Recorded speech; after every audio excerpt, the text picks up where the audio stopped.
स्वागत है यीशु मसीह की प्रेजेंस में। आमीन। आप तैयार हो के आए हो? आपकी स्पिरिट ये बता रही है कि आप बिल्कुल तैयार हो ग्रहण करने के लिए। अपनी कॉपी अपने पेन निकालेंगे। निर्गमन 12 उसकी 5 से 12 आयत अपनी कॉपी अपने पेन पे के साथ लिखेंगे। पहला कुरिन्थिया 5 उसकी 7 आयत, यूहन्ना 1 उसकी 29 आयत, यूहन्ना 19 उसकी 31 से 33 आयत, पहला पत्रस 1 उसकी 18 से 19 आयत। मैं फिर से पढ़ता हूं, निर्गमन 12 उसकी 5 से 12 आयत, पहला कुरिन्थिया 5 उसकी 7 आयत, यूहन्ना 1 उसकी 29 आयत, यूहन्ना 19 उसकी 31 से 33 आयत, पहला पत्रस 1 उसकी 18 से 19 आयत। कर लिया नोट सबने? इफिसियों 1 उसकी 7 आयत, प्रेरितों के काम 14 उसकी 22 आयत, दूसरा तीमुथियुस 3 उसकी 12 आयत, मत्ती 22 उसकी 36 से 40 आयत, प्रकाशित वाक्य 5 उसकी 5 से 10 आयत।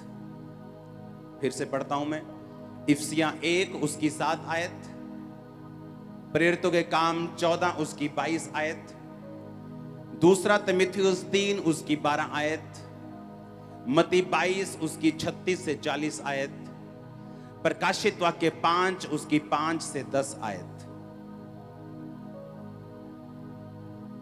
पहले दिन से जब आदम ने पाप किया, परमेश्वर की मंशा आदम को छुटकारा देने की थी। और बाइबल कहती कि परमेश्वर ने जब पूछा आदम तू कहां है, और आदम कहता कि वो छुप गया। और जब परमेश्वर ने कहा कि तू क्यों छुप गया था, उसने कहा मैं नंगा था इसलिए मैं छुप गया। तो परमेश्वर ने कहा तुझे किसने बताया तू नंगा है, तूने पाप किया है क्या? उसने कहा हाँ मैंने वो फल खाया जो तूने खाने के लिए मना किया।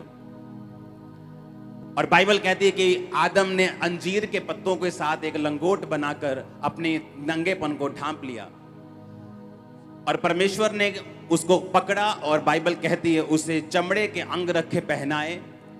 वो चमड़ा कहां से आया? वो चमड़ा एक भेड़, एक मेमना कुर्बान किया गया, और उस मेमने की खाल से उस नंगेपन को ढक दिया गया।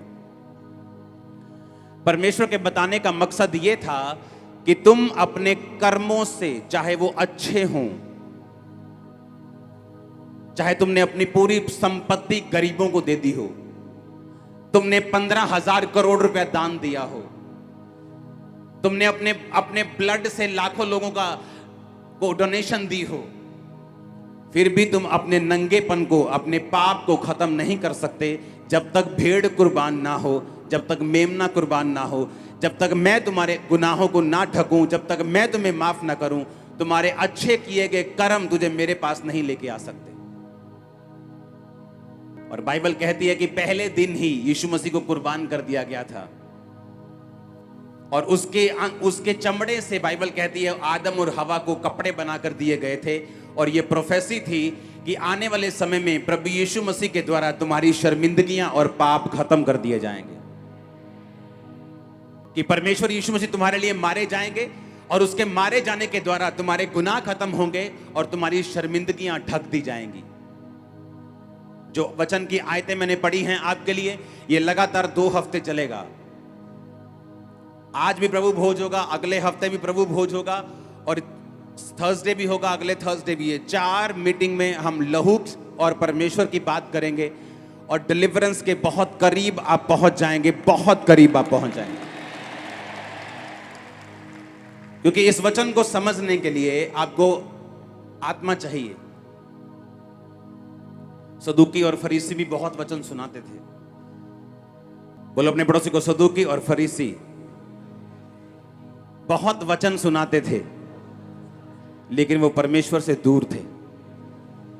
हालेलुया। बोल दे कि चंगियाई नहीं करनी है, दुष्ट आत्मा को नहीं निकालना है, व्यवस्था सिखाओ, वचन सिखाओ, चंगियाई नहीं करनी। और उन्हें लगता था कि वो परमेश्वर के दास हैं, लेकिन वो परमेश्वर के दास नहीं थे, वो सदूकी थे और फरीसी थे, जैसा आज भी हैं। अपने आप को बोलते पास्टर्स हैं, क्रिश्चियन हैं, लेकिन वो पास्टर्स क्रिश्चियन नहीं, वो आज भी वही सदूकी और वही फरीसियों की आत्माएं हैं जो उनमें से बोलती हैं। यीशु मसीह को क्रूस पर चढ़ाने वाले अन्य जाति नहीं थे, यीशु मसीह को क्रूस पर चढ़ाने वाले व्यवस्था सिखाने वाले लोग थे, वचन सिखाने वाले लोग थे, जिन्होंने यीशु मसीह को क्रूस पर चढ़ा दिया था। व्यवस्था सिखाने वाले जो कहते थे कि जो मूसा ने कहा है वो मानो, जो पवित्र आत्मा कहता है उसे हम नहीं सुनेंगे। चंगियाई नहीं करना वो चेले करते थे, दुष्ट आत्मा को नहीं निकालना। लोग जैसे आए वैसे बीमारियों में चाहे मर जाएं, दुष्ट आत्मा में मर जाएं, पर निकालनी नहीं है। परमेश्वर ने कहा वो आत्मा आज भी आज्ञा नाम मानने वालों में काम करता है। आज आप आजाद भी होंगे, आप कलाम भी सीखेंगे, आप डिलीवर भी होंगे, आप चंगे भी होंगे। पूरा गॉस्पेल सुनाया जाएगा आपको आज, आधा अधूरा नहीं। अगर खुदा ने दोनों आंखें दी हैं तो अंधों में काना राजा बनने की जरूरत नहीं है, पूरी दोनों आंखों से राजा बनो। हालेलुया। जब तक कोई तुम में नहीं था कोई दो आंखों वाला, तो तुम राजा थे क्योंकि तुम काने थे। अब दो आंखों वाला कोई आया तो तुमको अभी बुरा लग रहा है। निर्गमन 12 उसकी 5 से 12 आयत। यह उस समय की बात है जब मूसा को परमेश्वर ने कहा, मूसा मेरे लोगों को ले जा और इन्हें मिस्र से आजाद कर। पहले मूसा माना नहीं, फिर एंड में मान गया और वहां पे गया। इमेजिन करो बाइबल में, मैं आज परमेश्वर ने मुझ पे प्रकट किया अभी राइट नाउ ऑफिस में, कि क्यों परमेश्वर ने इतने चमत्कार उस राजे को, फिरौन को दिखाए। पहले सांप का, लाठी का सांप बन जाना, हाथ कोड़ी हो जाना, नदी का लहू पानी बना देना, पानी लहू बना देना, मेंढकों का निकल के आना, टिड्डियों का निकल के आना, डांसों का निकल के आना, फफोलों का, फोड़ों का पशुओं के ऊपर निकलना, आसमान से बर्फ और आग इकट्ठे बरसना। इस तरह के कई तरह के परमेश्वर ने चमत्कार उनको दिखाए। मालूम है क्यों दिखाए? परमेश्वर 2-4 दिखा सकता था, लेकिन इतने मिरेकल परमेश्वर ने फिरौन को क्यों दिखाए? और बाइबल कहती है बार बार फिरौन के मन को कठोर परमेश्वर कर देता था। हर बार वो चमत्कार देख के बोलता था, हाँ मैं अब की बार इन लोगों को आजाद कर दूंगा, और जैसे ही फिर से वो हटती थी बीमारी, बोलता कि नहीं, इनको मैं आजाद नहीं करूंगा। परमेश्वर ने कहा मैंने जानबूझ के उनके मनों को कठोर कर दिया। कारण पता क्या था? कारण था डिलीवरेंस, कारण था परमेश्वर अपने लोगों को आजाद करना चाहता था। आप बोलोगे ये कैसे? परमेश्वर ने कहा मूसा इन लोगों को बोल, 5 आयत में लिखा तो, कि एक मेमना लेना है। तुम्हारा मेमना निर्दोष और 1 वर्ष का नर हो, यानी मेल हो, चाहे भेड़ों में से लेना चाहे बकरियों में से लेना, और महीने के 14वें दिन तक उसे रख छोड़ना, और गोधूली यानी शाम के समय इजराइल की सारी मंडली के लोग उसे बलि करना। उसके लहू में से कुछ लेकर जिस घरों के लोग मेमने को खाएंगे उनके द्वार के दोनों अलंगों और चौखट के सिरों पर लगा देना। उसके मांस को उसी रात आग में भूनकर अखमीरी रोटी और कड़वे साग पात के साथ खाना। जो लोग जिनको परमेश्वर ने अब छुड़ाना था, परमेश्वर ने कहा मैं तुम्हें छुड़ाने के लिए तैयार हूं। अब तुम एक मेमना लोगे और उस मेमने को तुम 1 वर्ष का मेमना लोगे और उस मेमने को शाम को कुर्बान करोगे और उसे खाओगे। अगर परमेश्वर बहुत सारे चमत्कार राजा फिरौन के ऊपर ना दिखाता, मैं आपको गारंटी देता हूं कि इस रीति और इस रस्म में जो सारे इजरायली शामिल हुए थे उनमें से 50% मिस हो जाते। परमेश्वर ने इतने मिरेकल्स दिखाए, इतने मिरेकल्स दिखाए, इतने मिरेकल्स दिखाए कि उनको मालूम था कि अगर परमेश्वर कहता है कि तुम इस बकरे को खाने से आजाद हो जाओगे तो ऐसा होगा। क्यों? क्योंकि हमने ओलों के साथ आग बरसती देखी है। हमने देखा जब अंधेरा हुआ तो हमारी बस्ती में अंधेरा नहीं हुआ, लेकिन पूरे मिस्र में अंधेरा हो गया। जब उसने कहा कि ओले बरसेंगे और तुम्हारे पशु मर जाएंगे, वो सामने वो मोहल्ले के सारे पशु मर गए, लेकिन इस मोहल्ले जहां इजरायली रहते थे एक भी पशु नहीं मरा। उन्होंने अनकाउंटेबल मिरेकल्स को देखा। उन्हें मालूम था कि मूसा सच्चा दास है और यहोवा सच्चा परमेश्वर है, और जो ये हो कहेगा वो होगा। और तब मुझे समझ आया कि क्यों परमेश्वर ने इतने मिरेकल्स दिखाए और बार बार राजा के मन को कठोर किया, क्योंकि परमेश्वर को मालूम था कि अगर मैं एकदम से इनको बोलूंगा कि सारे जने मेमना खाओ, उस रात बहुत से लोग दारू पीने में चले जाएंगे। बहुत से लोग बोले ये क्या बकवास कर रहा है मूसा, ये क्या मेमना शेमना खाने के लिए बोल रहा है, हम नहीं आएंगे। और जो बिलीव करते वो छूट जाते और आधे पीछे रह जाते। उनके मनों को तैयार करने के लिए परमेश्वर ने कितने मिरेकल्स मिस्र में दिखाए। पानी का लहू बनना आसान बात नहीं। मिस्र देश के 97% पॉपुलेशन उस पानी पे निर्भर करती है आज भी। पढ़ो नील नदी की हिस्ट्री। आज भी उस देश के 90% से ज्यादा जनसंख्या उस नील नदी के किनारों में रहती है। और जब मूसा ने उस नील नदी के पानी पर मारा, हारून ने मारा, तो वो लहू बन गया और पानी पीने के योग्य नहीं था। हजारों किलोमीटर की नदी लहू बन गई थी। इतने बड़े बड़े चमत्कार देखने के बाद उनको मालूम था कि अब अगर परमेश्वर कुछ कहता है उसमें सेंस भी है और उसमें छुटकारा भी है। आमीन। और जब उन्होंने कहा कि जब तुम मेमना का खाने के लिए बैठोगे तो उसकी विधि मैं तुम्हें सिखाता हूं। हमें लगता है परमेश्वर हमें मांस खाने के लिए कह रहे हैं, ऐसा नहीं। वो हमें कुछ सिखा रहा था। उन चंद लाख लोगों में से परमेश्वर एक एग्जाम्पल तैयार करके आने वाले लाखों करोड़ों लोग, जो हम इस समय 800 करोड़ दुनिया में पहुंच जाएंगे, जिनमें से 350-370 करोड़ ऑलरेडी यीशु मसीह को मानते हैं। परमेश्वर को करोड़ों लोगों की चिंता थी जो आज हम हैं, ताकि उस एग्जाम्पल से परमेश्वर हमें छुटकारे का तरीका बता सके। समझ आ रही है कि नहीं? अब मूसा ने कहा कि तुम्हारा मेमना 1 साल का हो, यानी निर्दोष हो। जैसे बच्चे निर्दोष होते हैं, उन्हें पाप का कुछ नहीं पता। उसने कहा वो मेमना 1 साल से ऊपर नहीं होना चाहिए, चाहे भेड़ों में से लेना चाहे बकरियों में से, पर 1 साल का हो।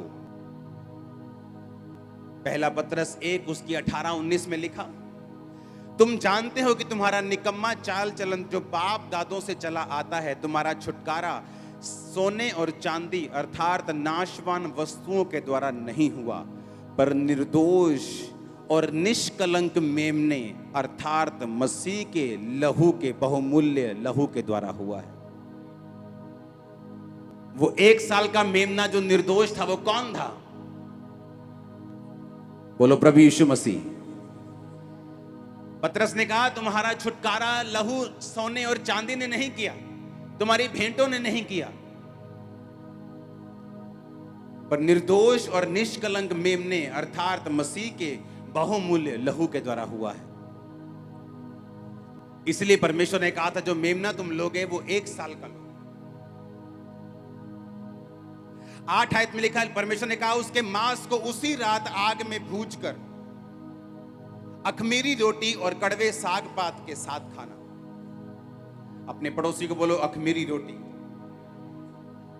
अपने पड़ोसी को बोलो कड़वा साग पात, फिर से बोलो अखमीरी रोटी और फिर से बोलो कड़वा साग पात। आमीन।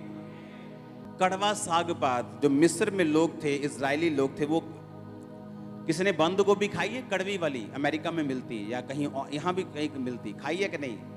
वो लेटस होती है, थोड़ी कड़वी होती, वो सैलेड कड़वा होता थोड़ा सा। परमेश्वर ने कहा जब तुम मेमना खाओगे तो कड़वे साग पात के साथ खाना। मेमना खाना मतलब छुटकारा लेना, हाँ या ना? पर मेमना खाने की विधि है, मेमना खाने का तरीका है। उसने कहा जब तुम यीशु मसीह को ग्रहण करना, मेमना खाने का मतलब क्या है? यीशु मसीह को ग्रहण करना अपने उद्धारकर्ता के रूप में। उसका मतलब ये नहीं आप घर जाके आज बकरा बना लो, आप मीट नहीं खाते कोई प्रॉब्लम नहीं, ना तो बाइबल खाने के लिए बोलती है ना खाने के लिए बोलती है। आप समझ रहे कि नहीं? मेमना खाने का मतलब क्या है? यीशु मसीह को ग्रहण करना। कहता जब तुम मेमना खाओ, जब तुम जीसस क्राइस्ट को ग्रहण करो तो कड़वे साग पात के साथ खाना। इसका मतलब तुम परसिक्यूशन के साथ, कड़वा साग पात मतलब जब तुम मेमने को ग्रहण करोगे तुम्हें कड़वाहट फील होगी, लोग तुम्हें बुरा कहेंगे, लोग तुम्हें सताएंगे, लोग कड़वी बातें बोलेंगे। तुम अगर कड़वे साग पात के साथ मेमना नहीं खाओगे तो तुमने विधि को पूरा नहीं किया है।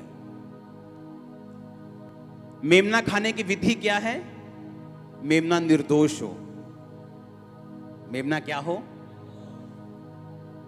लाखों कुर्बानियां हुई होंगी, खुदा के दासों ने भी दी हैं, लोगों ने भी दी हैं, हजारों लाखों कुर्बानियां हुई हैं, हाँ।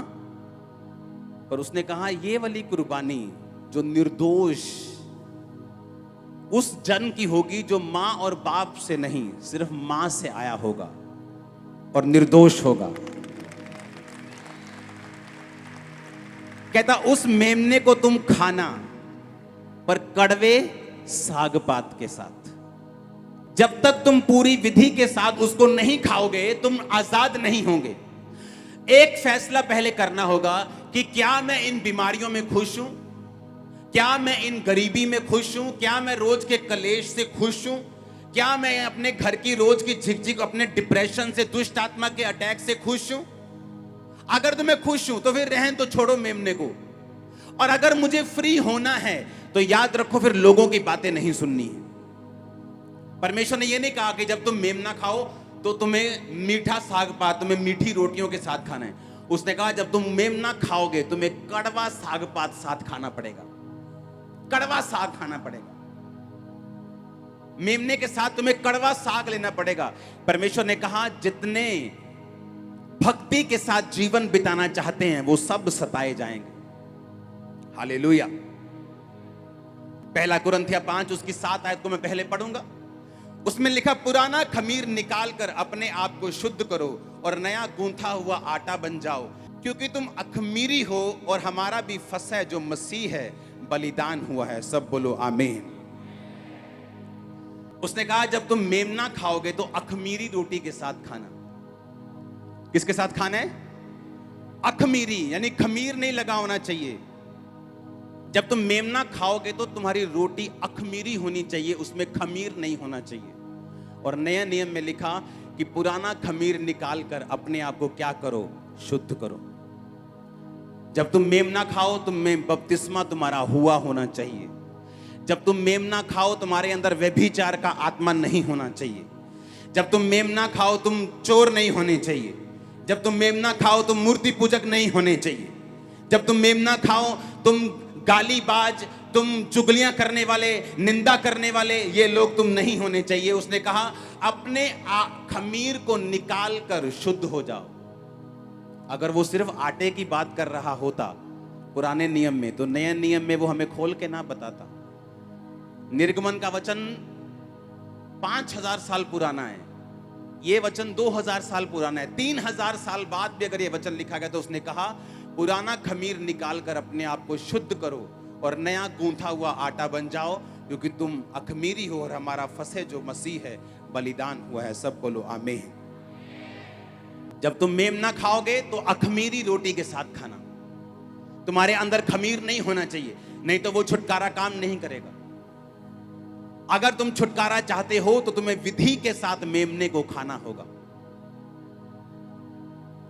जब तुम प्रभु भोज लोगे आज, ये सिर्फ एक क्रिश्चियन रीति रिवाज नहीं है कि परमेश्वर ये रोटी नहीं तेरा शरीर है, ये जूस नहीं तेरा ब्लड है। नो नो नो नो, आप ये मान रहे हो कि आज आप अपने खमीर को निकालकर अपनी तौबा में जाकर आप कड़वे साग पात के साथ, यानी आप ये स्वीकार करने के लिए तैयार हैं कि आप सताव के साथ, दुखों के साथ भी यीशु मसीह को खाने के लिए, ग्रहण करने के लिए तैयार हैं। दूसरा तिमुथियुस 3 उसकी 12 आयत में लिखा, पर जितने मसीह यीशु में भक्ति के साथ जीवन बिताना चाहते हैं वे सब सताए जाएंगे। उनमें से कोई कोई, हाँ क्या बोलो तो? कहता अगर यीशु मसीह के साथ तुम भक्ति में जीवन बिताना चाहते हो तो वो सब सताए जाएंगे। उसी सताने को परमेश्वर बोल रहा है कि जब तुम मुझे खाओगे, जब तुम जीसस को ग्रहण करोगे, जब तुम यीशु मसीह को अपने अंदर लोगे, तो तुम्हें अखमीरी रोटी और तुम्हें कड़वे साग पात के साथ उसे खाना होगा। और अखमीरी रोटी के बारे में वचन क्या कहता है, मैंने आपको बताया है, 1 कुरिन्थिया 5:7, कि पुराना खमीर निकाल कर अपने आप को शुद्ध करो। वो आटे की बात नहीं कर रहा, वो किसकी बात कर रहा है? बोलो, मेरी बात कर रहे हैं। आमीन। अगर वो आटे की बात कर रहा था तो पौलुस भी यही कहता कि अपने घरों में से कोई भी आटे में खमीर लगा हो तो मत उसे निकाल दो, अखमीरी रोटियां बनाना और प्रभु भोज में खाना। उसने क्या कहा? वचन में लिखा 1 कुरिन्थिया 5:7, पुराना खमीर निकाल कर अपने आप को क्या करो? शुद्ध करो। अपने आप को क्या करना है? किसको निकाल कर? पुराना खमीर। ये कहां से आया? वो पुराने मिस्र से जहां से हम निकले हैं, वो सूटा कहता निकाल दो, खत्म कर दो। वो स्पेग वो खत्म कर दो कहता। वो व्हाट्सएप की वो चैट, वो सेक्सी बातें परमेश्वर कहता फिनिश कर दो, वो तुम्हें छुटकारा नहीं लेने देंगी। कहता तुम अपने आप को शुद्ध करो, पुराना खमीर निकाल दो। आज क्रिश्चियन होके भी अगर बंधनों में रहना है, क्रिश्चियन होके भी अगर बीमारियों में मरते रहना है, क्योंकि हम पुराना खमीर निकालने के लिए तैयार नहीं। हमें इतना हियाव है कि हम उसी वेश्या के साथ जिसके साथ हम सोते हैं चर्च में आकर वचन सुन सकते हैं और बाद में वही काम फिर कर सकते हैं, और परमेश्वर के क्रोध के लिए अपने आप को हम तैयार कर रहे हैं। जैसे अगर जब बकरे ने कटना होता ना तो उसके घर वाले जब खिलाते और पिलाते, बकरे को लगता है वाह वाह मौज ही मौज है, और खवाओ मैंने, और उसे मालूम नहीं उसे कटने के लिए तैयार कर रहे हैं। परमेश्वर ने कहा तुमने इस संसार में बड़ा ही सुख भोगा और अपने आप को लास्ट के दिन में कटने के लिए मोटा और ताजा किया है। उसने कहा अपने खमीर को निकाल कर अपने आप को क्या करना है? शुद्ध करना है। कहता अपने आप को, किसको? आटे को नहीं बोल रहा परमेश्वर। दोबारा पढ़ेंगे उस आयत को। पुराना खमीर निकाल कर अपने आप को शुद्ध करो और नया गूंथा हुआ आटा बन जाओ, ताकि तुम अखमीरी हो, क्योंकि हमारा भी फसह जो मसीह है बलिदान हुआ है। और निर्गमन की उस वचन को पढ़ेंगे फिर से 8 आयत को। कहता उसके मांस को उसी रात आग में भूज कर अखमीरी रोटी और कड़वे साग पात के साथ खाना। उसको सिर पैर आंतड़ियों समेत आग में भूज कर खाना, कच्चा या जल में पकाकर कुछ ना खाना। जब परमेश्वर के सामने लोग बलिदान करते थे तो किडनीज नहीं खा सकते थे। किडनीज और लीवर के पास जो चर्बी होती है उसको नहीं खा सकते थे। पता है कि नहीं पता? पुराने नियम में ऐसे ऑर्गन थे जो तुम नहीं खा सकते थे। तुम कुछ हिस्से थे बॉडी के जो तुम खा सकते थे। तो ये इजरायलियों के लिए बड़ी हैरानी वाली बात थी कि परमेश्वर कह रहा था कि सिर पैर आंतड़ियां सब कुछ समेत तुम उसे खाओगे। नहीं आ चंगियाई चंगियाई वाला मैनू दे दियो पार्ट, आ परसिक्यूशन वाला तू ही रख लो। हाँ, आ हीलिंग हीलिंग वाला मैनू दे दियो, और विरोध वाला ना ये तू ही रखो। आ लैन वाला मैनू दे दियो ते बोन वाला तू ही रख लो। परमेश्वर ने कहा ऐसे छुटकारा नहीं होगा। जब तुम मेमना खाओगे तुम्हें उसका सिर, उसके पैर, उसकी आंतड़ियां समेत और आग में भूज कर। यह एक प्रोफेसी थी कि जब यीशु मसीह की कुर्बानी होगी वो एक आम कुर्बानी नहीं होगी, बल्कि उसे पूरी तरह से फायर में से गुजरना पड़ेगा, ताकि वो वचन पूरा हो कि प्रभु यीशु मसीह ने, उन्होंने कहा था कि मैं तुम्हें पानी से बपतिस्मा देता हूं, पर मेरे बाद आएगा वो तुम्हें पवित्र आत्मा और आग से बैप्टाइज करेगा। उसने कहा वो तुम्हें पवित्र आत्मा और आग से बपतिस्मा देगा। पता है क्यों? उसने वो आग से लिया था इसलिए तुम्हें वो देगा। आज हर एक जन जो इस छत के नीचे मौजूद है पवित्र आत्मा की अग्नि के साथ बपतिस्मा लेके वापिस आ रहा है यीशु मसीह के नाम में। हालेलुया, ऊंचा और लंबा ये ब्लेसिंग तुम्हारी है। उसने कहा कि तुम यीशु मसीह जब तुम मेमने को खाओगे तो उसे आग में भूज कर खाना। क्योंकि ये एक प्रोफेसी होगी कि प्रभु यीशु मसीह अग्नि के जैसे परीक्षा में से निकलकर तुम्हें स्वीकार करना पड़ेगा। और उसे सिर, पैर, आंतड़ियां, लोग बोलते हैं अच्छा ये तो खाने में मना किया है, हम तो चर्बी नहीं खा सकते, किडनी नहीं खा सकते, ये अंग नहीं खा सकते, वो अंग नहीं खा सकते, परमेश्वर ने हमें कुछ कुछ चीजें खाने के लिए मना किया। परमेश्वर ने कहा नहीं, ये मेमना वो नहीं जो तुम मीट की तरह खाते हो, ये मेमना मेरा बेटा है प्रभु यीशु मसीह, तुम्हें पूरा का पूरा लेना पड़ेगा इसको। तुम नहीं कह सकते कि नहीं ये वाला हिस्सा मैं नहीं लूंगी, ये वाला हिस्सा मैं लेने के लिए तैयार हूं। मैं यीशु मसीह को सारी दुनिया में ग्रहण करने के लिए तैयार नहीं हूं, पर मैं उसकी चंगाई को चाहती हूं। मैं ये काम करने के लिए तैयार नहीं हूं, पर मैं बरकत को चाहता हूं। मैं चाहता हूं मेरा बेटा नशे छोड़ दे, पर ये वाला काम मुश्किल है। परमेश्वर ने कहा तो छुटकारा नहीं होगा। इसीलिए क्रिश्चियनिटी में जो रियल छुटकारे वाले लोग हैं, जिन्होंने खुद छुटकारा लिया है, अपने परिवार के अंदर छुटकारे को ट्रांसफर किया है, लाखों लोगों को छुटकारे के अंदर भेजा है, वो लोग हैं जिन्होंने पूरी तरह से परमेश्वर के वचन को माना है और चले हैं वचन के ऊपर। उसने कहा जब तुम मेमना खाओ तो अखमीरी रोटी और कड़वे साग पात के साथ खाना। यानी जब तुम यीशु मसीह को ग्रहण करो, अपने आप से खमीर को निकाल देना, जो गंदगी तुम्हारे अंदर है उसे निकाल देना, नया गूंथा हुआ आटा अखमीरी बन जाना और उसे कड़वे साग पात के साथ खाना, उसे परसिक्यूशन के साथ खाना। सताव आए तो डरना मत। जितने मसीह के साथ भक्ति में जीवन बिताना चाहते हैं वो सब सताए जाएंगे, तुम परवाह मत करना, क्योंकि उसके आगे एक ऐसा छुटकारा है जो तुम्हें कोई नहीं दे सकता। वो छुटकारा मैं तुम्हारा होता हुआ देख रहा हूं, वो छुटकारा मैं तुम्हारे परिवारों का होता हुआ देख रहा हूं, वो छुटकारा मैं तुम्हारे फाइनेंस का होता हुआ देख रहा हूं। Hallelujah, hallelujah, hallelujah. उसे आग में भूज कर खाना, कच्चा मत खाना, जल में पकाकर कुछ नहीं खाना। अरे परमेश्वर को क्या इंटरेस्ट है तुम कैसे खाते हो, लेकिन वो कुछ मैसेज दे रहा था आपको कि यीशु मसीह उस फायर के बपतिस्मे से होकर निकलेगा, उस परीक्षा की आग में से होकर वो जाएगा। और इसलिए यूहन्ना ने कहा था मैं तुम्हें पानी से बैप्टाइज करता हूं, पर मेरे बाद एक आने वाला है, वो तुम्हें पवित्र आत्मा और आग से बपतिस्मा देगा।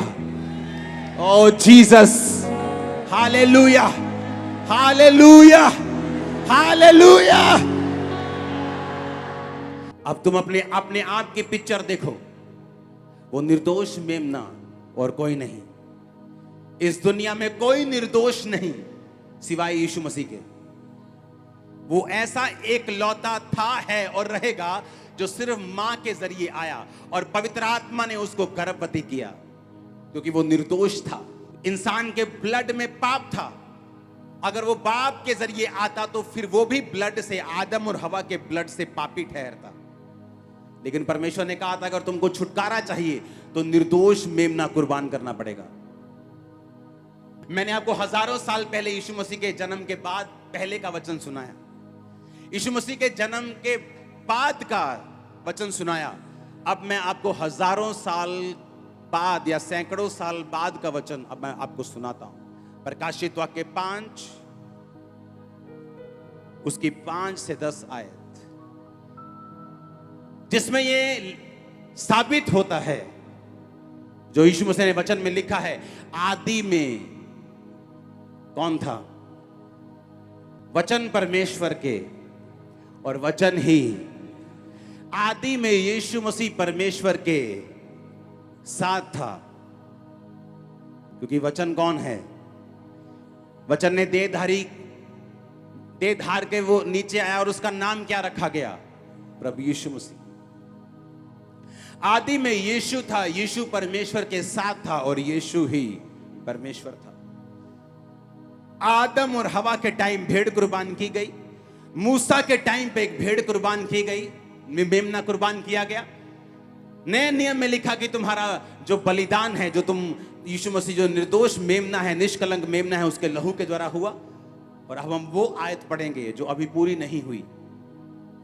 ये प्रकाशित वाक्य जो बहुत सालों के बाद पूरा होगा। अभी यीशु मसीह के आने के बाद, शैतान को हराने के बाद, एंड में जब न्याय होगा, ये तब की प्रोफेसी है, तब की लाइन है जो बाइबल में ऑलरेडी लिखी हुई है। अब मैं वो पढ़ूंगा आपके सामने।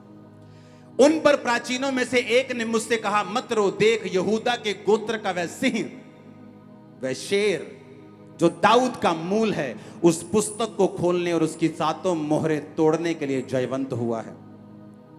तब मैंने उस सिंहासन और चारों प्राणियों और उन प्राचीनों के बीच में एक वध किया हुआ मेमना खड़ा देखा।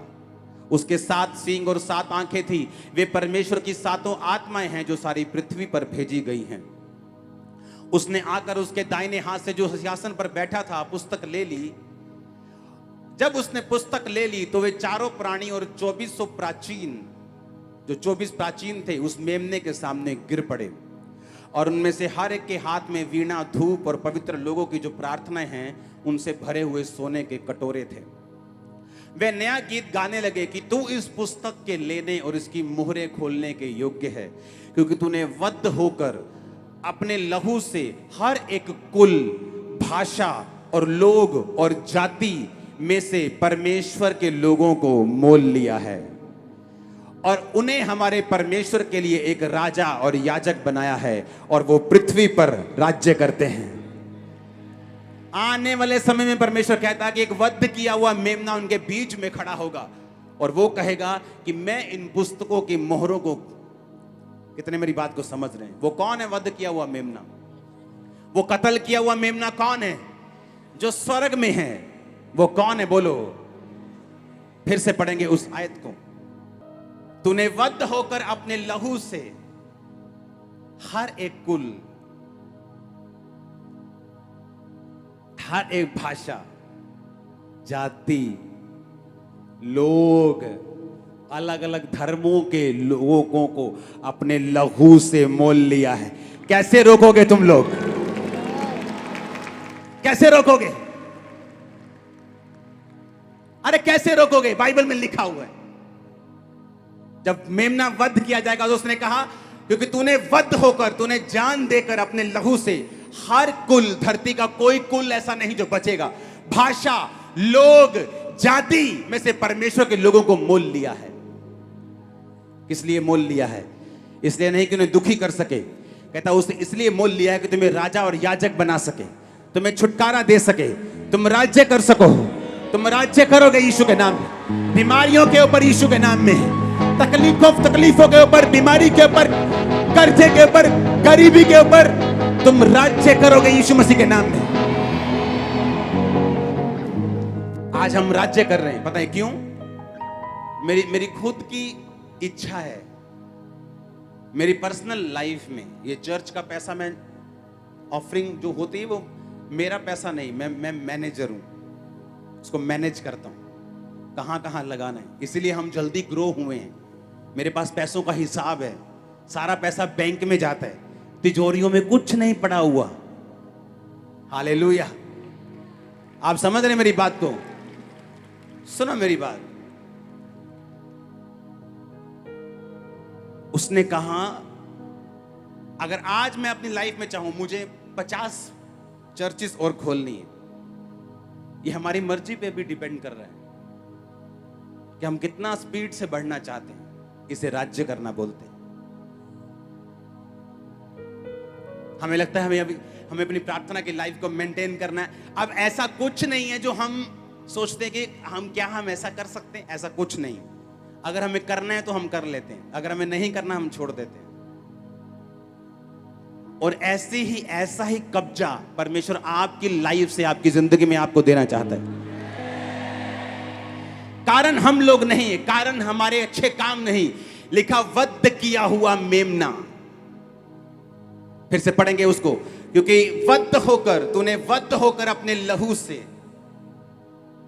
हर एक कुल, हर जाति, हर तरह के लोगों को मोल लिया है। हम यीशु मसीह के लहू से मोल लिए गए हैं। आमीन। अब मुझे यह बात समझनी है कि यहोवा परमेश्वर ने क्यों कहा कि निर्दोष मेमना लेकर उसे कुर्बान करो, उसको खाने की तैयारी करो। खाने का तरीका मैं तुम्हें बताता हूं।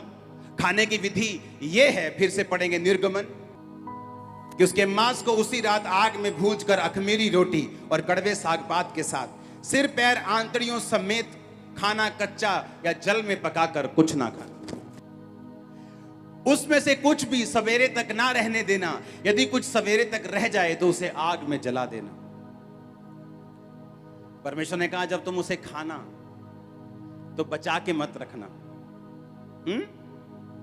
उसे क्या करना, जितना खाना है वो तभी खाना है।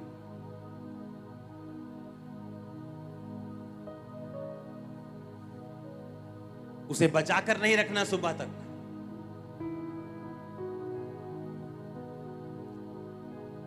प्लान नहीं करना फ्यूचर का, खुदा प्लान कर रहा है तुम्हारा, उसे मालूम है कल तुम्हें क्या देना है। यीशु मसीह ने कहा प्रार्थना करो हमारे रोज की रोटी आज हमें।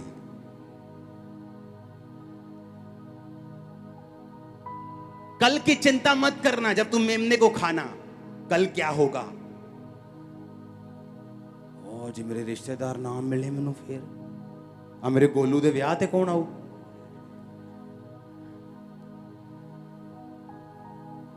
उसने कहा जब तुम मेमना खाना तो कल की चिंता मत करना।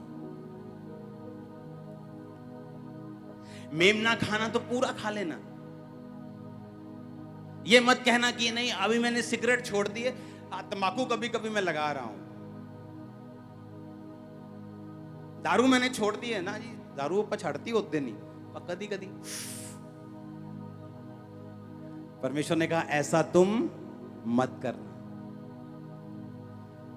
और उसे सुबह तक मत छोड़ना। प्लान मत बनाना, चिंता मत करना। तुम्हारा पिता जो कौओं को खिलाना जानता है तुम्हें भी खिलाएगा। तुम चिंता मत करना कल क्या करेंगे, कल क्या होगा।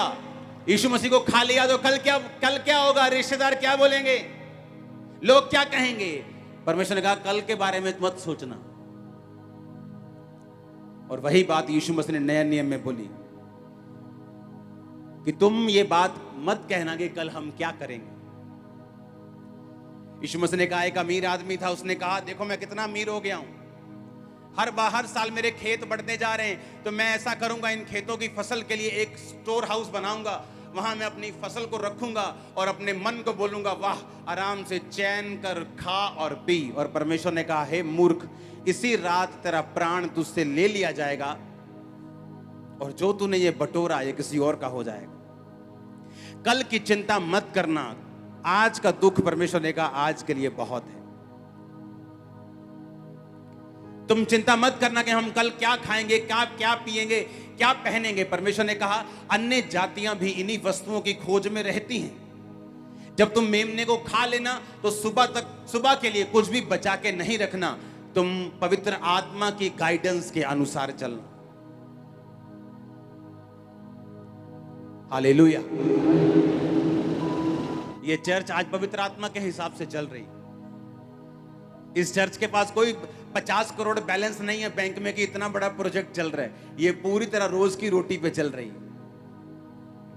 हाँ, और परमेश्वर चला रहा है। उसने कहा तुम कल की चिंता मत करना। जितने चेक्स हम साइन करते हैं, जितने बिल इसके आते हैं, अगर परमेश्वर को बीच से निकाल दिया जाए तो सिरदर्द की गोली खानी पड़ेगी 3 टाइम रोज, सुबह अलग, शाम को, दोपहर को, रात को नींद की अलग। ये होगा कैसे?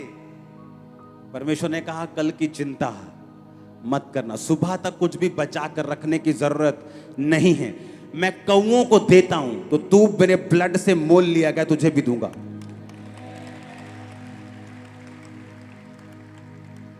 निर्गमन 12 उसकी 5 से 12 के बीच में आपका पूरा छुटकारा लिखा हुआ है। आज जब लोग हमसे मिलते हैं और बोलते हैं कि यहां इतना ये सब कुछ आप क्या कर रहे हो, कहां से कर रहे हो, और वो हमें देखते हैं कि हमें 1% भी चिंता नहीं। एक 5 mm की गोली हम नहीं खाते अपनी लाइफ में। पता कितनी होती 5 mm की गोली? हरी दाल के दाने के बराबर। ये हो क्या रहा है? ये कौन सा गोरा आपको पैसे भेज रहा है? मेरे कांटेक्ट लिस्ट में शायद एक भी गोरा ना हो।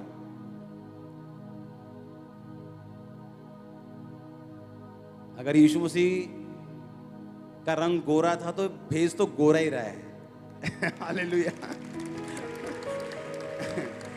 चाहे वो इजराइल में जन्मे, एशिया में जन्मे, वो अमेरिका में नहीं जन्मे, तो भेज तो गोरा ही रहा है, लेकिन भेज वो अपने हिसाब से रहा है। हालेलुया।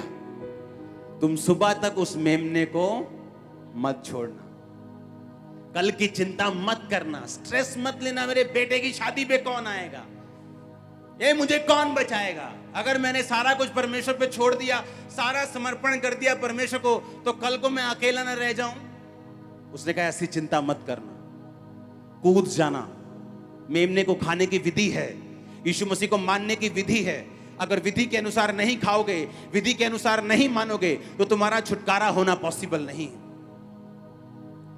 वो छुटकारा जो अभी आपके वो रिश्तेदार नहीं दे सकते, वो समाज नहीं दे सकते, कोई धर्म नहीं दे सकता, वो चाहे क्रिश्चियन धर्म हो, कोई धर्म हो। हम धर्म को नहीं मानते, हम यीशु मसीह को मानते हैं। अगर यीशु मसीह धर्म बनाने आया होता तो हम भी लड़ते, हमारे लाखों करोड़ों फॉलोअर्स लड़ते, फॉरेन में भी हैं वो भी लड़ते। लेकिन यीशु मसीह धार्मिकता को स्थापित करने के लिए आए, धर्म को नहीं। आमीन। उसने कहा तुम मुझे खाओगे, मैं तुम्हें छुटकारा दूंगा। मैंने आपको हजारों साल पहले, यीशु मसीह के जन्म के हजारों साल पहले का वचन, आदम के टाइम का वचन, मूसा के टाइम का वचन, यीशु मसीह के बाद का वचन और आने वाले समय में जो होगा वो वचन पढ़ाया है, जो यही कहता है कि जो वध किया हुआ मेमना है उसने आपको मोल लिया है। पर उसने कहा मेरी विधि के अनुसार अगर तुम इसको खाओगे, विधि के अनुसार तुम इसको ग्रहण करोगे, तो तुम छुटकारा पाओगे। हालेलुया। इसलिए परमेश्वर ने फिरौन के मन को बार बार उसको कठोर कर दिया। इतने मिरेकल्स देखने पर भी उसने यकीन नहीं किया। बार बार बोलता कि ठीक है, इस बार तुम मेंढकों को दूर कर दो, अगली बार मैं तुम्हारे लोगों को जाने दूंगा। मेंढक चले गए, टिड्डियां आ गई, सारा हरा चट कर गई। अब इस बार तुम टिड्डियों को दूर करो, मैं तुम्हारे लोगों को भेज दूंगा। टिड्डियां भेज दी, अब नहीं जाने दूंगा। अब ओले बरस रहे हैं, ओलों के साथ आग बरस रही, पशु मर गए, सारे मर गए। अब ओले दूर हो जाएं, मैं तुमको जाने दूंगा। फिर नहीं जाने दिया, अंधेरा हो गया, तो टोलने पर भी एक दूसरे को नहीं पाते थे। और सामने जहां इजरायली रहते थे वहां उजाला था। परमेश्वर ने इतने मिरेकल्स इसलिए किए कि जब लोगों को यह मालूम होगा कि उनके छुटकारे का टाइम निकट आ गया है, और परमेश्वर ने कहा मैं उनको बोलूंगा कि अब तुम इस मेमने को खाना, और उस मेमने के खाने की विधि यह है कि उसके ब्लड को लेकर अपने घर के बाहर लगाना। हालेलुया। वो ब्लड, जहां पर मौत का दूत उस ब्लड को देखेगा, वो तुम्हारे घरों में एंटर नहीं करेगा। जब तुम ब्लड को लगाओगे अपने घरों के ऊपर, आत्मा में जब प्रार्थना करने बैठोगे, ब्लड में छुपाओगे अपने बच्चों को, अपने आप को, अपने हस्बैंड को, अपनी वाइफ को, अपने सिस्टम को, ब्लड की घोषणा करोगे शैतान के खिलाफ, जादू के खिलाफ, टोने के खिलाफ। तुम उस ब्लड को अपनी जिंदगी में लगाओगे, अपने आप को ढकोगे उस ब्लड से, मौत का तुम्हारी जिंदगी पे कोई भी अधिकार नहीं होगा। हालेलुया। उसके आगे पढ़ेंगे,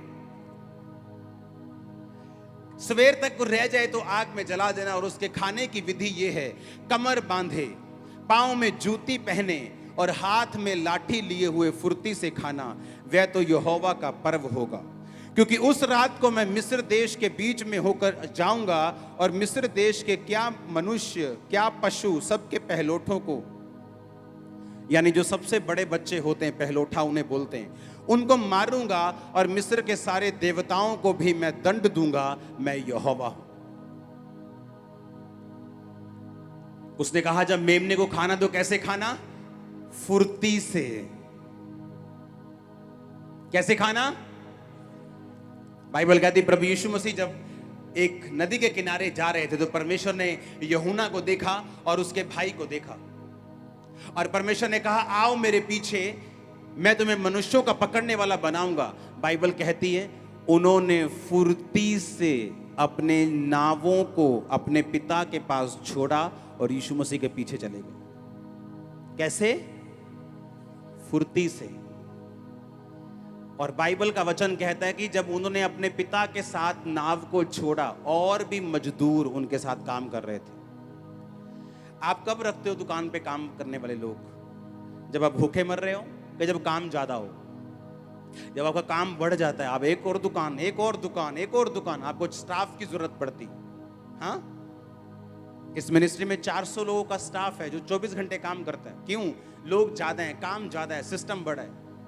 तो बाइबल कहती है उनके पास बहुत सारे मजदूर थे, और जब इतने मजदूर थे तो उन्होंने ये नहीं कहा कि परमेश्वर आउने असी आउने माड़ा हिसाब दे डैडी नू ये कोई इन्नी मच्छियां दे पैसे ले लियो, हाँ माड़ा मम्मी नू बाय बाय कर रही है, माड़ा असी अपने दोस्तां नू बाय बाय। कुछ नहीं, यीशु मसीह ने कहा आ जाओ, छोड़ा उधर और परमेश्वर के पीछे चले। नए नियम में अगर मैं आपको फुर्ती वर्ड पढ़ाऊं, आप हैरान हो जाओगे। जहां जहां यीशु मसीह का जिक्र किया गया वहां कहीं ना कहीं फुर्ती का जिक्र किया गया। जल्दी कर, जल्दी कर, जल्दी कर, जल्दी देखा, यीशु मसीह ने बुलाया और लिखा वो झट से अपने पिता को अपने नाव मजदूरों के साथ छोड़कर यीशु मसीह के पीछे हो गए। अब्राहम को जब दूत दिखाई दिए, बाइबल कहती वो सारा के तंबू में गया, उसने कहा फुर्ती कर, फुर्ती, फुलके बना, जल्दी सब्जी बना, इनको खिलानी है दूतों को। फुर्ती। एक नॉनसेंस व्यक्ति जिसको कोई सेंस नहीं, वो हमेशा ढीली बातें करेगा। उसका काम भी ढीला, उसकी बातें भी ढीली, स्पिरिचुअल लाइफ भी ढीली, सब कुछ ढीला, खत्म, फिनिश। जो आत्मिक व्यक्ति होगा उसे मालूम होगा कि इस काम में थोड़ा खींचना है, ये टाइम रोजे रखने का है, ये टाइम जरा स्ट्रॉन्ग प्रेयर करने का, खींच के थोड़ा ऑफरिंग बोने का, ये टाइम थोड़ा फुर्ती। कहता फुर्ती से जब तुम मेमने को खाना, आलस मत बरतना, इसे फुर्ती से खाना, ढिलाई मत बरतना, फुर्ती करना, डिसीजन लेने में देर मत लगाना, खुदा के लिए कुछ करने में देर मत लगाना, सोचना मत बार बार, और फुर्ती करना, पाप छोड़ने में फुर्ती करना, परमेश्वर के साथ मेल मिलाप करने में फुर्ती लेना, बपतिस्मा लेने में फुर्ती करना, झट से बपतिस्मा लेना, झट से तौबा कर लेना, झट से फुर्ती से खाना।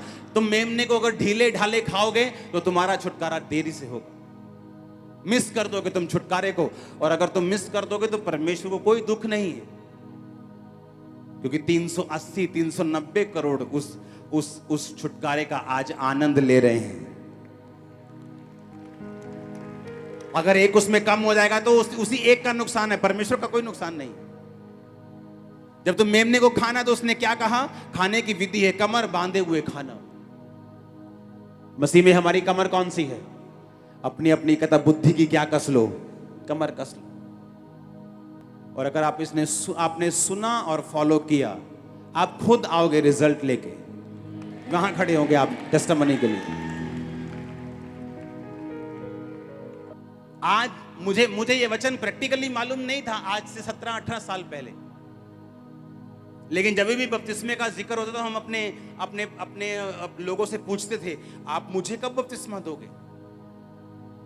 तब आज की तरह नहीं होता था। बपतिस्मे देने के लिए 2 महीने की वेटिंग चल रही, 1.5 महीना वेटिंग चल रही। 1.5 महीने में 30, 35, 40 लोग इकट्ठा होंगे तो उनको खेतों में ले जाकर ट्यूबवेल की मोटर ऑन करके वहां बपतिस्मे दे के आते थे। तो पहले लोग इकट्ठा होते थे, 30-35 हो जाएं, और फिर बपतिस्मा सर्विस होती थी। बताया जाता कि इस दिन बपतिस्मे होंगे, और सब लोग बपतिस्मा लेने के लिए जाते थे। और तब मैं एक्साइटेड था। मसीह में मैं 16 अगस्त में आया हूं और 2 अक्टूबर के करीब मेरा बपतिस्मा था। कितने टाइम लगा मेरे को? 1.5 महीना। और मैंने लोगों को 5-5 साल, 4-4 साल, 3-3 साल सोचते हुए देखा कि मैं बपतिस्मा लूं या ना लूं। ये तो बहुत कितने अंबानियां दी दौलत पई है ना, कितने बपतिस्मा लेके निकल जानी हथों। पता नहीं क्या सोचते लोग कि वो कितने 15 टन सोना पेड़ा हथों निकल जाना। कितने समझ रहे हैं? अपने लोगों को पूछना, क्या बपतिस्मा कब है? ये बपतिस्मा क्या होता है? किसी ने बताना अच्छा ये होता है। कब दोगे मुझे अभी लेना है। अभी दे सकते हो? नहीं, बाद में होगा। ठीक है। 1.5 महीना में हमें लगता था कि यार 1.5 महीने बाद बपतिस्मा लिया मसीह में आने के बाद। हमें ये भी ज्यादा लगता था कि 1.5 महीना लग गया हमें बपतिस्मा सोचते ये बपतिस्मा लेना है। मैं वो गारंटी देता हूं, अगर बपतिस्मे हर संडे होते तो शायद मुझे 15 दिन, 20 दिन या 21 दिन लगते बपतिस्मा लेने में, बस दैट्स इट। और जैसे वो लोग थे शायद पहले हफ्ते ही दे देते मेरे को, क्या जा काका 2 पिए तेन। मसीह के प्यार में। हाँ, आमीन। उसने कहा जब तुम मेमना खाना तो कैसे खाना? फुर्ती से खाना। कोई डिसीजन प्रभु के लिए लेना है, उसमें जल्दी करना, डिले मत करना। तुम्हारे सोचने से पहले यीशु मसीह आ जाएंगे। जितना तुम सोच भी नहीं सकते उससे जल्दी काम हो रहे हैं। जितना हमने सोचा था उससे कहीं अधिक फास्ट टाइमिंग में दुनिया का माहौल चेंज हो रहा है। हाँ या ना? महामारियां जितना सोचा था उससे पहले आ रही, सूखे उससे पहले पड़ रहे। यूरोप पूरा सूखा हुआ, आप देखोगे न्यूज में पढ़ के देखना, पूरे यूरोप में सूखा पड़ा हुआ है। अमेरिका जहां मैं होके आया वहां मुझे बताया गया कि पिछले 8 साल से बारिश नहीं पड़ी, और पूरे जहां मैं कैलिफोर्निया में गया हूं पूरी पीली और सूखी हुई घास दिखाई देती रही है मेरे को, कैलिफोर्निया साइड। दुनिया उतनी तेजी से बदल रही है जितना आप सोच भी नहीं सकते। आने वाले टाइम में फूड शॉर्टेज होगी, लोगों को मालूम भी नहीं ऐसा होगा। आने वाले टाइम में वो जितना माहौल जल्दी से बदल रहा है, परमेश्वर ये चाहता है कि आप फुर्ती करें जो भी करना है। आमीन। फुर्ती से खाना, मेमने को डिले मत करना, फुर्ती से खाना, जल्दी से खाना। मसीह के लिए कोई भी डिसीजन लेना है, फैसला लेना है, उसे देर मत करना, उसे जल्दी करना। Hallelujah. God bless you all. हमारे YouTube चैनल को सब्सक्राइब करें ताकि आप परमेश्वर के गहरे वेदों को जान सकें कि कैसे आप परमेश्वर में बढ़ सकते हैं, कैसे आप दुष्ट आत्माओं से, नशों से, बीमारियों से और वंशों के श्रापों से आजाद हो सकते हैं।